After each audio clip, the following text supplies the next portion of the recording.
Good morning and welcome to today's episode of the Christ Project podcast. And I am so excited to have our guest, the Reverend Scott, one of the senior co-ministers at the UUCM in Montclair. And in this episode, we're going to delve into the exile, the historical exile of Jesus the Christ through the Nicene Creed, a dogmatic belief structure created in 325 AD to align Christianity with the political goals of Emperor Constantine and the Roman Empire. And we're going to see how relevant that is today. So I'm so excited because Reverend Scott is going to bring his unique perspective as a pastor, a theologian, and a music producer to discuss how we can reclaim these teachings in a way that resonates with people who may have been traumatized by the dogmatic Christian belief structure, like myself. Many people, including me, were traumatized. So what we want to talk about today is how do we get people through the trauma and get the message back? Because there was such valuable wisdom in the teachings of Jesus of Nazareth. So that's what we're going to talk about today. So welcome to the show, Reverend Scott. And the way I like to get started is to ask you a question. Mm-hmm. It's a two-part question.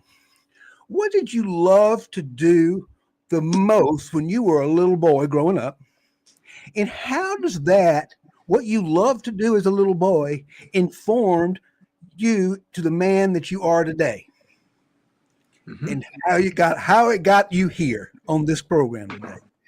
So kind of have an understanding of who you are and how you got here.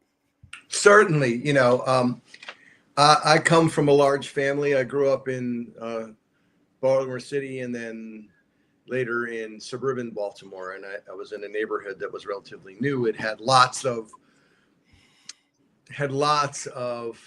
kids my age growing up. So we love to get everybody together to play sports or to do things together. So I've always had a notion that it's so much easier and more fun to do good things when you have folks around to share the journey, both the challenges and the joys, but also that you also can do a lot more good when you have more people around you. So I know that has a lot to do with why I was drawn to religious community in the first place, and how I ended up really seeing leading religious community as a calling, because we're so much more powerful together than we are alone.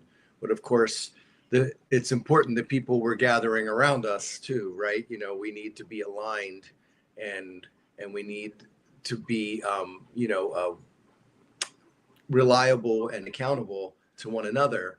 And that requires, the covenantal relationship that religious community provides. Right. You said something I thought very interesting right there. One of the things about the UU community that I have found coming from a dogmatic religious background, mm-hmm. most recently the Episcopal Church in the last 12 months, I'm finding UU, which is the difference is we are a community of a covenant. Why don't you explain to the world the difference between being a community that comes together as a place of covenant and agreement versus a community that comes together based on a certain dogmatic belief system?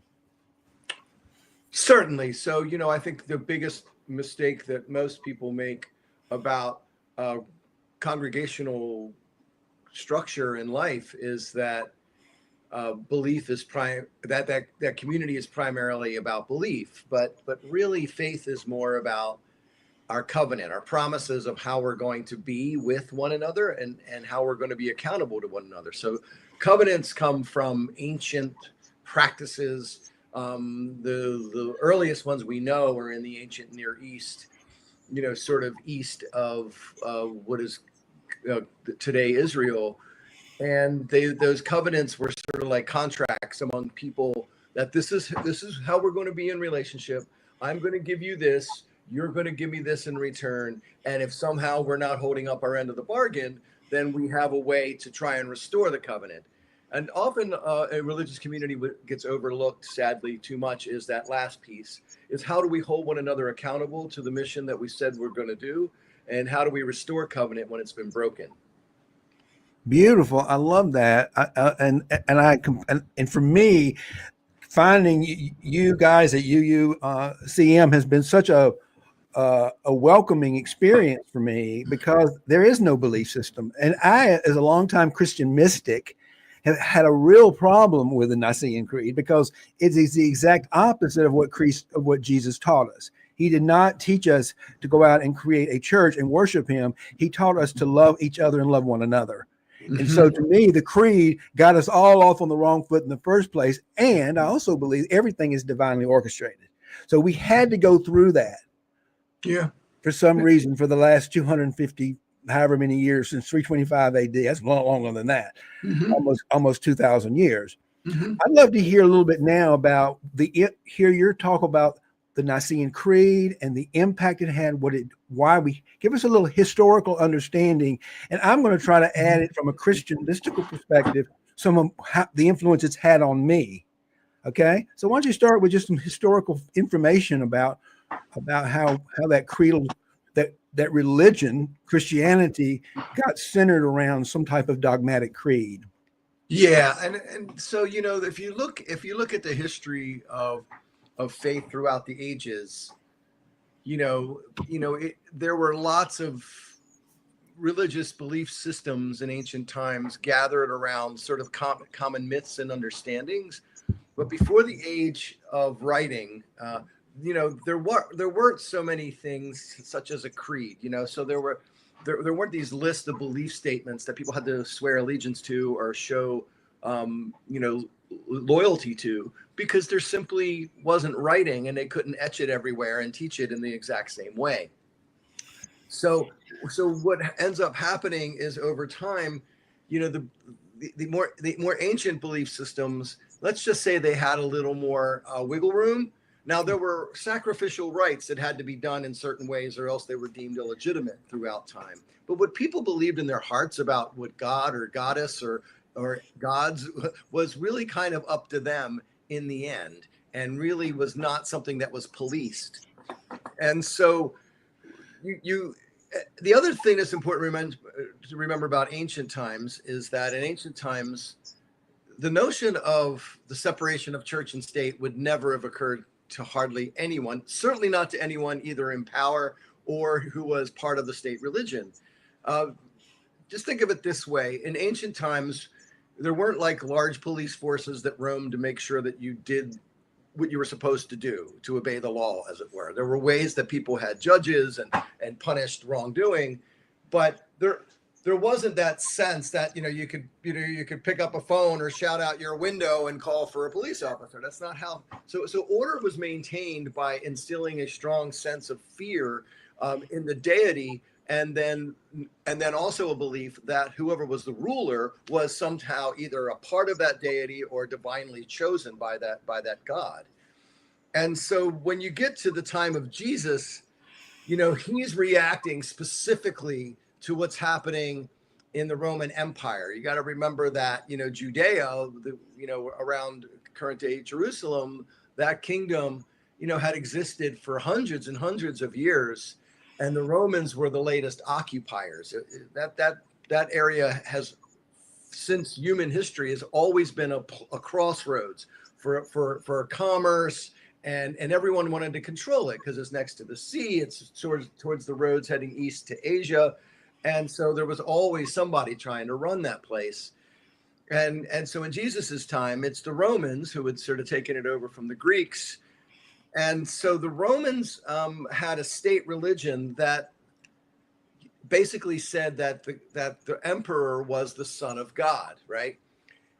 Filius Divi is the Latin for that, the son of God. And so when Jesus is proclaiming that he is the son of God, and he says in other places in the Gospels that we're all children of God, it is a deliberate attack on the validity of the empire being, the only representative of God on earth. And that sort of gets forgotten by the time you get to Nicaea. The other thing that's important to remember is in that time, Jesus's message was known as the way. And in the early days, his people were known as the people of the way. So, one of the things I like to remind a lot of folks, especially, more doctrinaire-minded Christians, is that, Jesus wasn't a Christian. I mean, he was a Jew trying to reform the religion that he knew. And he wasn't able to do that, and neither were his followers after his lifetime. Really, the first person that we have record of that we can call a Christian is Paul, the one who writes the epistles in the Christian scriptures. And so he was trying to show a different way of living, a way of authenticity, a way of having some kind of agreement between our deepest values and the actions and effects of our lives. So that's the most important thing to remember. So, and Christianity becomes a persecuted sect under most of Roman times. That wasn't severely persecuted all the time, but in the 50 some years leading up to Constantine's reign, especially under Emperor Diocletian, Christians were significantly persecuted. And for whatever reason, we don't really know why, but when Constantine is going into battle, it's the Battle of the Milvian Bridge in 312, he claims he had a vision where he saw an image that said that if that Christ will help him win this battle. And he wakes up and saying, if we win today, I'm dedicating my life and the empire that I control to Christ. Hold that that's wonderful. Hold that and bring that. Does that sound a little bit familiar to something going on today? Oh, that someone might have had a conversion or suggesting that, Jesus is on their side. I have no idea what you might be talking about. Kentu, would you like to share with the pretty people what you're referring to? Well, I think that's exactly the point of our conversation is we've got someone today who likes to dress up in fancy clothes and has claimed the fact that they are that Christ. And there's a whole religious people that kind of see these as coming back to save them. Well, there you go. I mean, people, tyrants have stolen the robes of righteousness throughout the ages and not just in Christian times. So, it hasn't happened much in our time. So we might be surprised by it. But historically, there's no surprise that people are suggesting that our president-elect may somehow be divinely chosen. That is squarely in the habit of history. And it's always been proven wrong before and, shall be proven wrong again coming forward. I completely agree. So I want to let you continue with your story about the history of the Nicene Creed, but I just wanted to throw that out there because it just seemed like this is what we're trying to do, is trying to bring something that happened 325 years ago into relevancy today. No, yeah. So that in 312, after he's victorious, Constantine officially ends the persecution of Christians. He doesn't really come out strongly as Christian because he's not sure. He's a politician. He wants to control the whole empire, not just the Eastern Empire and the Western Empire. He wants to unite the two empires again. And so he continues and eventually is successful and combines the empires in 324. And then he decides that he's going to make Christianity, the official religion of the empire. And so in order to do that, he has to call the bishops, because what happens is the way Christianity was being served in the West is different than it was being understood in the East. There weren't, it seems to us, like esoteric minor differences of opinion, like is Jesus actually in the host of the communion or not, or but to them it was the biggest deal in the world, right? And so they felt like they had to get this straight, because Constantine, being the emperor, is interested in order and is interested in being able to have, this is what Christianity is, so I can enforce it. So if you don't swear to me that you believe this, I can put you to the sword, basically, because he wants to be able to control the message. Right. And so that's in short why he calls these bishops. 300 of them show up, and a couple of them, have the significant scars of being persecuted just 20 or more years before. And and some of them thought it was a trap, but they came anyway because he had been somewhat public at the Battle of the Milvian Bridge about his Christian inspiration, and then had already declared he was making Christianity the religion of the empire. But what he really is trying to do, and he does this in many ways, when he conquers the East there in 324, he wants to make sure that some of the Eastern ideas about Christianity are the ones that don't get admitted to be the actual faith that is going to be the faith of Roman Catholicism for the next 1700 years. This is 325, almost 1700 years ago. And so in short, the what ends up happening is they spend all this time fighting primarily over the doctrine of the Trinity, and end up with a more fully formed Trinitarian argument that says there's one God in three persons, but all of the same substance. And as hard as that might sound to believe, if you read like the theology and the difficult terms, it's really hard to believe. And throughout the ages, many other religious leaders found it impossible to believe it, not just Unitarians, during and before the Protestant Reformation, but like Muslim leaders when Europe was controlled by Muslims. Because the Muslims were like, do you believe in one God or three? And they'll try and explain this Trinity thing. But they can't do it to most people's satisfaction. And, I'll just say one last thing about the Trinity. I don't think there's anything wrong with thinking there's a Trinity. The problem is when you say, if you don't believe this, you're not a good Christian. God doesn't love you. You're going to hell. And maybe I can even put you to the sword, right? That's the most important thing. Exactly. It's not the beliefs. It's not the beliefs. You can believe, anybody can believe what you want to believe. Mm-hmm. The problem is when you say you have to believe this or we will persecute you or or you're at risk. And what people don't realize is that they think Jesus is this nice, sweet guy who was teaching, which he was. But there's a thought within the Christian, I'm a Christian mystic, which means I believe in nothing. Like most mystics, we believe in the life is what it is, and we enjoy the mystery of life, and we experience it. There's nothing to believe, you just have to experience it. And so we feel like, talking about this historical, is that there's a gap between the time that Jesus was a little teenager and the time he was 30 years old when he was preaching around the Sea of Galilee. A lot of wisdom and a lot of proof that he traveled with the wise men back to the east to learn about this higher state of consciousness and came back to teach us this. Came back to teach us that, yes, there is more to what is going on in the universe than what you can see. It's beyond the mind. It's a piece beyond your understanding, we would say.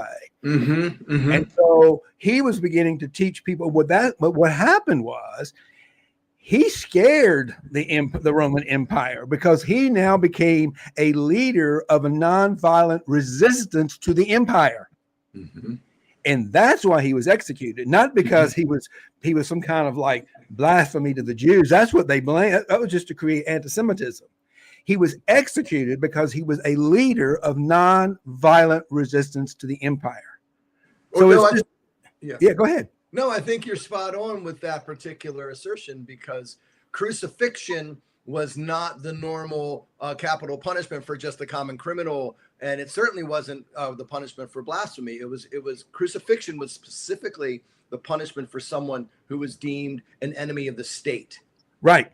And exactly. So the fact that he was crucified up on the hill, so everyone in Jerusalem would see his body moldering on the cross in the sunset, was very, very deliberate.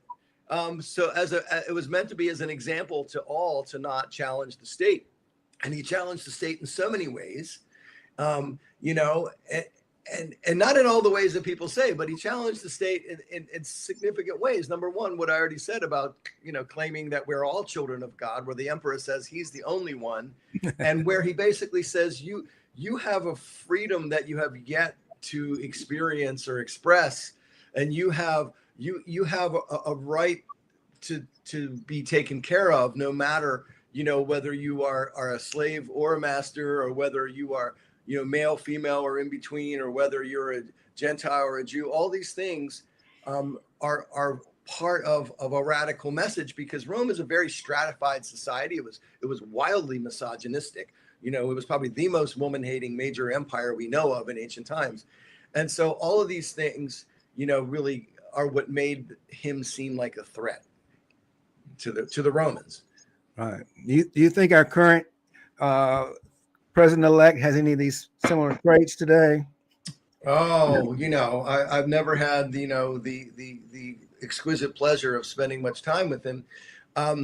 However, we certainly see both an intolerance for anyone who doesn't agree with him, and an embrace of cruelty, and a willingness to go after his enemies. We'll just put it at that. I think everyone's seen that, no matter what they think about him. Right. And we're not here to beat up the human being. We're here to look at someone who's risen into power and his behavior and the impact it's making on the world, just the way Constantine, without judgment. I mean, this is what happened. No, I know. Yeah, I agree.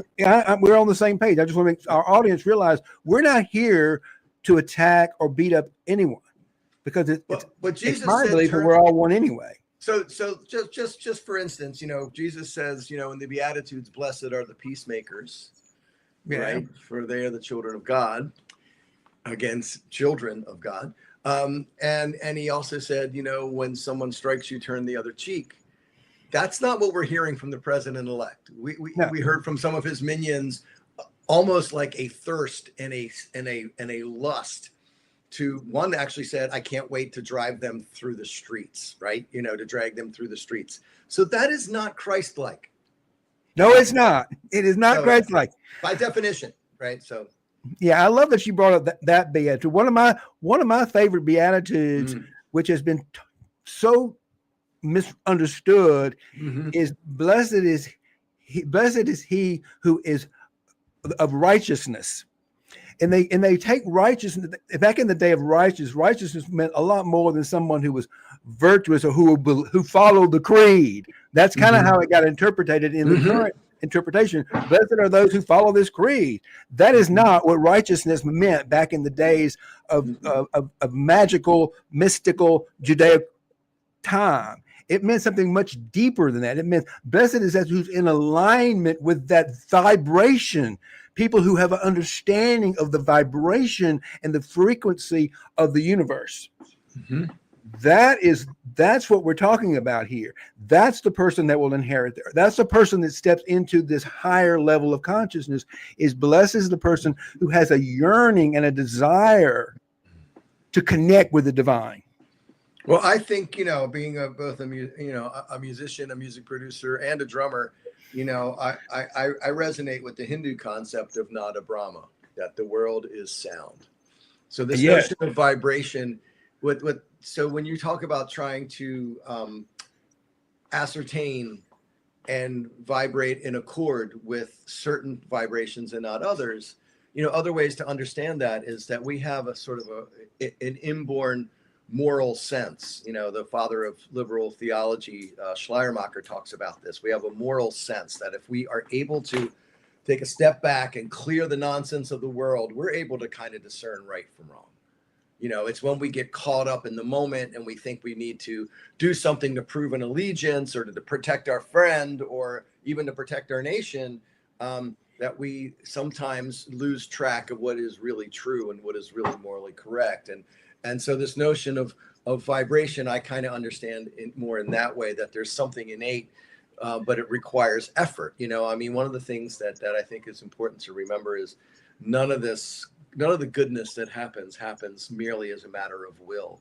It requires our sweat, our toil, sometimes some planning. It requires some communities and, comrades for the journey. It requires us to sort of repair ourselves and how we're doing things along the way. It's not just a matter of wishing it so, right?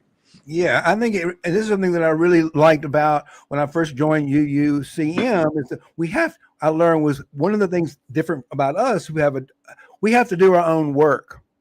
Mm-hmm. And for me, that means we have to do our own shadow work. We have to look at our own shadows, which means we have to look at those things, those parts of ourselves that we don't like necessarily. We have to look at, and that's uncomfortable, to look at the unloved parts of ourselves. And I think that's what we need to be doing in the world right now. Is we instead of pointing our fingers at others and calling them unlovable, you have to step into a higher level of consciousness that says, no, it's not about other. There is no other.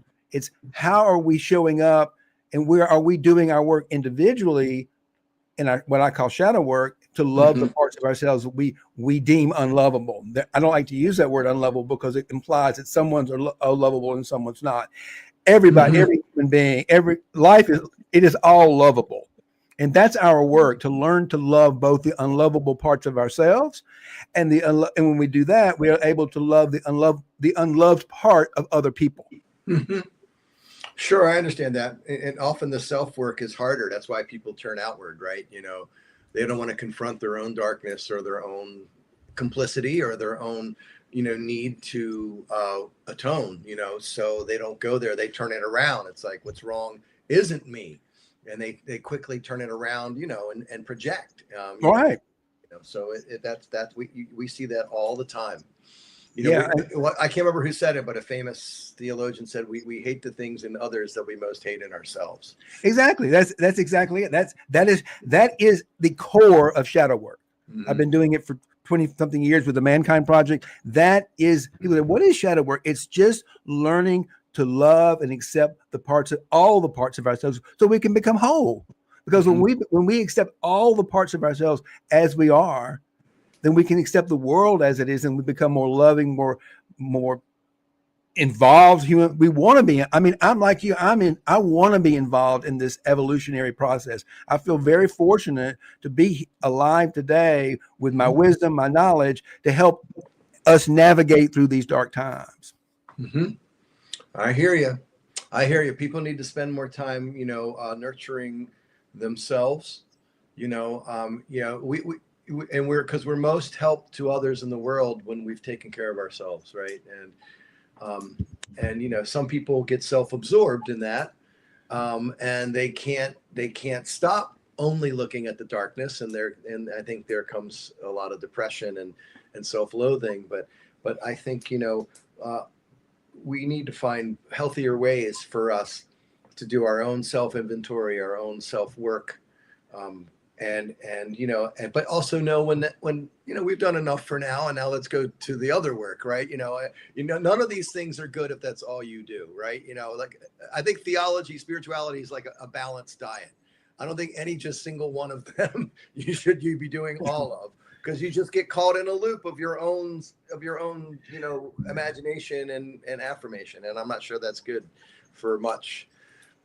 Yeah, I from what I would say, it's not so much about what I do every day. It's about who I'm being every day. And if I'm being the Christ, if I am being a loving part of the universe, if I am acknowledging that I have the Christ light within me and I am the light, then I can breathe others into that light without judgment. So I'd like to hear you give us, before we close, you just mentioned, what are maybe three active things that someone could do after they hear this show that they could begin to integrate into their lives that would help them right now get through this difficult time? Well, all right. So the first thing, I'll work from the inside out. All right. So the first thing is, take an inventory of yourself. What are you spending your time and energy on? Is it what you should be spending your time and energy on?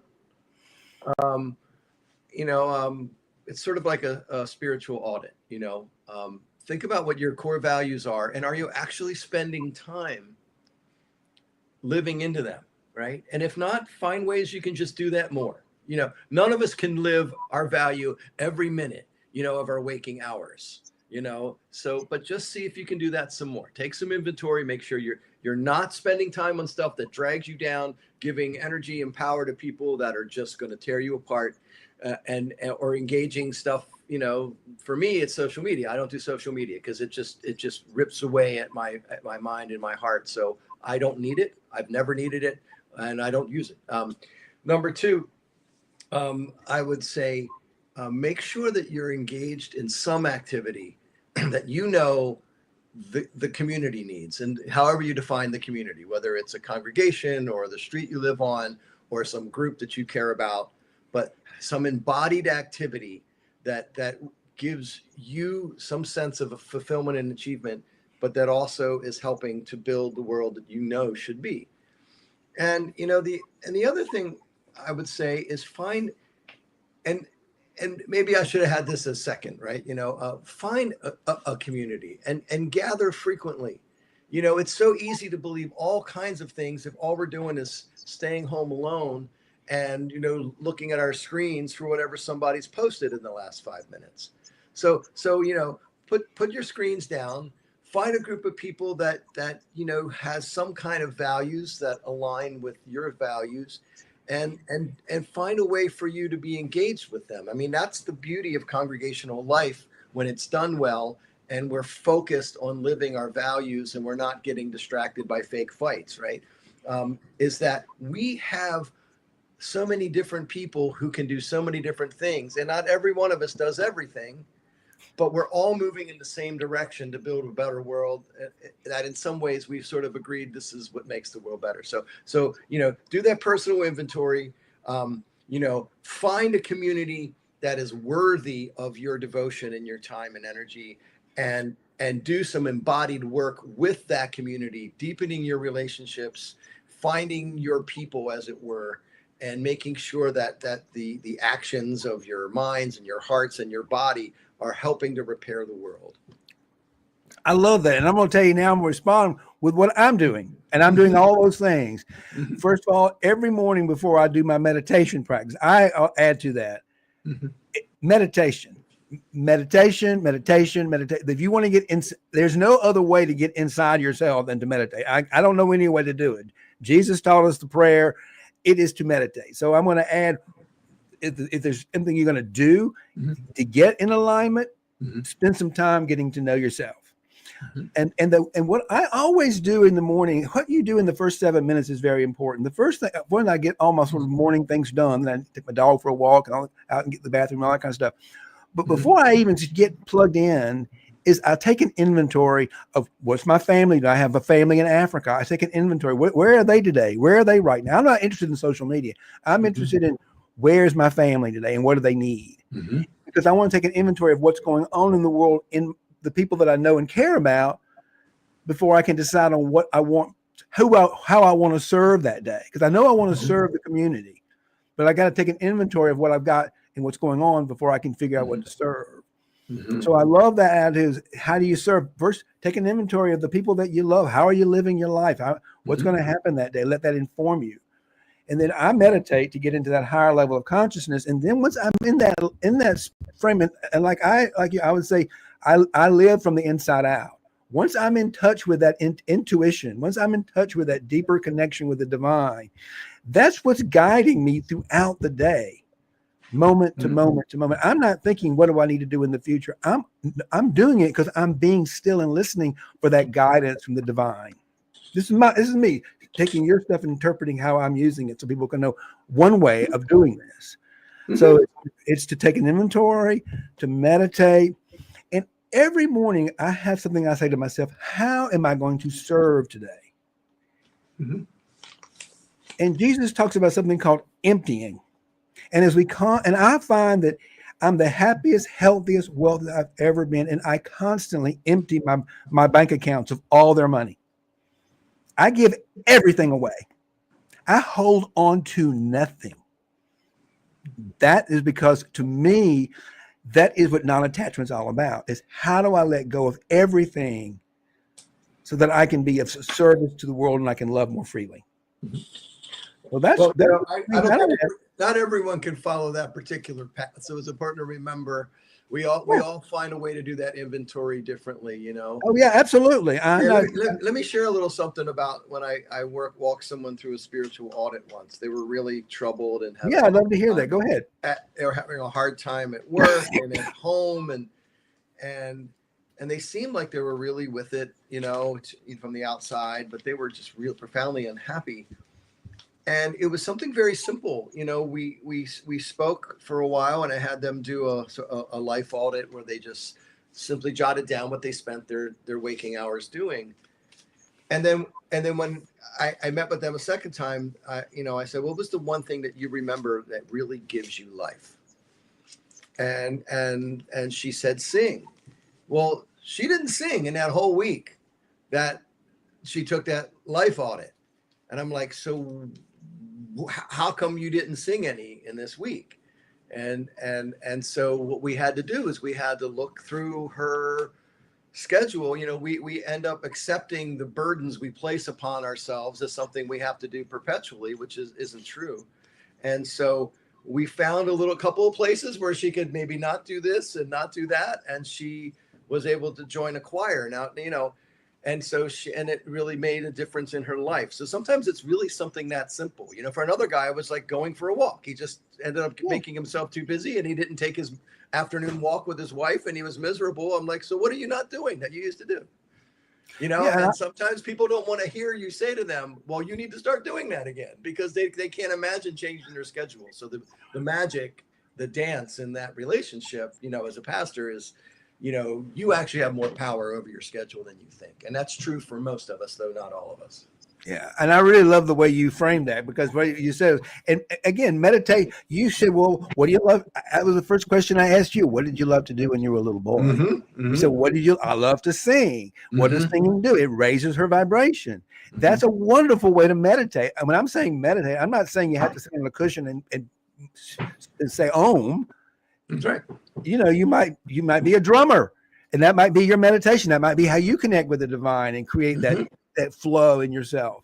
So I love that clarification, because not everybody has the patience to sit on a cushion and meditate for an hour. That's right. That's right. Yeah. I mean, especially if they've never done it. That you know, to do it 5 minutes is a pretty long time. But I think that's a great, you know, find out what you love to do. Where are you in alignment with the universe? When I'm singing, when I'm playing a drum.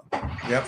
When I'm doing a podcast. Well, the famous theologian and African American minister Howard Thurman, you know, put it pretty well. He said, you know, find what makes you come alive, because what the world really needs are people who have come alive, right? And so that's from a Baptist preacher, right? So so anyway, I appreciate you know, the time to have this conversation. Me too. And I'm going to say one more thing. Sure. Get off the news, people. I haven't turned on the news since Tuesday, 2 weeks ago, whenever that was. I don't want to be pulled into the drama. This is the problem with the news. The news always breaks people up into we and they, the goodies and the baddies. And then all of a sudden I found myself getting pulled into the drama. That's not what we want to do. The world is not made up of goodies and baddies. It's made up actually of a spectrum of people behaving in different ways. So I really encourage you, in Reverend Scott, I don't do social media. Protect that inner landscape, protect that inner kingdom. If anything, if you find yourself getting on the news and you're reading, I can't even read a newspaper article right now because it just pulls me in. I can't do anything about it anyway. I'm not in control of the government. I might have an opinion, but it's just my opinion. So don't let yourself get pulled into the news and pulled into the modern day stuff, because there's nothing you can do but just worry, and it's not going to make you. So protect your inner game, raise your vibration, and come to our Christ Project Mastermind, which is held every Saturday at 11 o'clock to 12 o'clock. It's free. We come together on Zoom to learn how to integrate our shadow, do our work together as a community, as a covenant, to live our values. Everything we just talked about is a virtual community we do every Saturday on Zoom. It's called the Christ Project Mastermind. So I encourage anyone that wants to, you do have to register. It is free, and I'll drop the link in the comment section as soon as we close this podcast out. And invite anyone that'd like to join us today from anywhere around the world. Please join us. Everybody's welcome, and we're going to do our work. That's where we do our work. So, Reverend Scott, I'm going to give you the last word, and then we're going to close it out. Sure. So as important as it is to know what it is that brings you alive, makes you come alive, it's also important to know what doesn't make you come alive. And as much as you're able to know what that is, avoid it as much as you can. Sometimes if we're caught in an abusive relationship we can't get out of in the moment, there's not much that can be done, right? Or if there's a job situation that, at least in this moment, we can't, extract ourselves from, that's causing that sort of death, in our soul, at least know it, at least say, look, I'm only doing this thing because I have to, and do your best to keep it at arm's length, and strategize for how you can get yourself out of those situations and out of those burdens and out of those demands that are not serving your joy, serving your transformation, serving your soul's enrichment. So it's important to know both what makes you come alive and really what drags you, to the depths.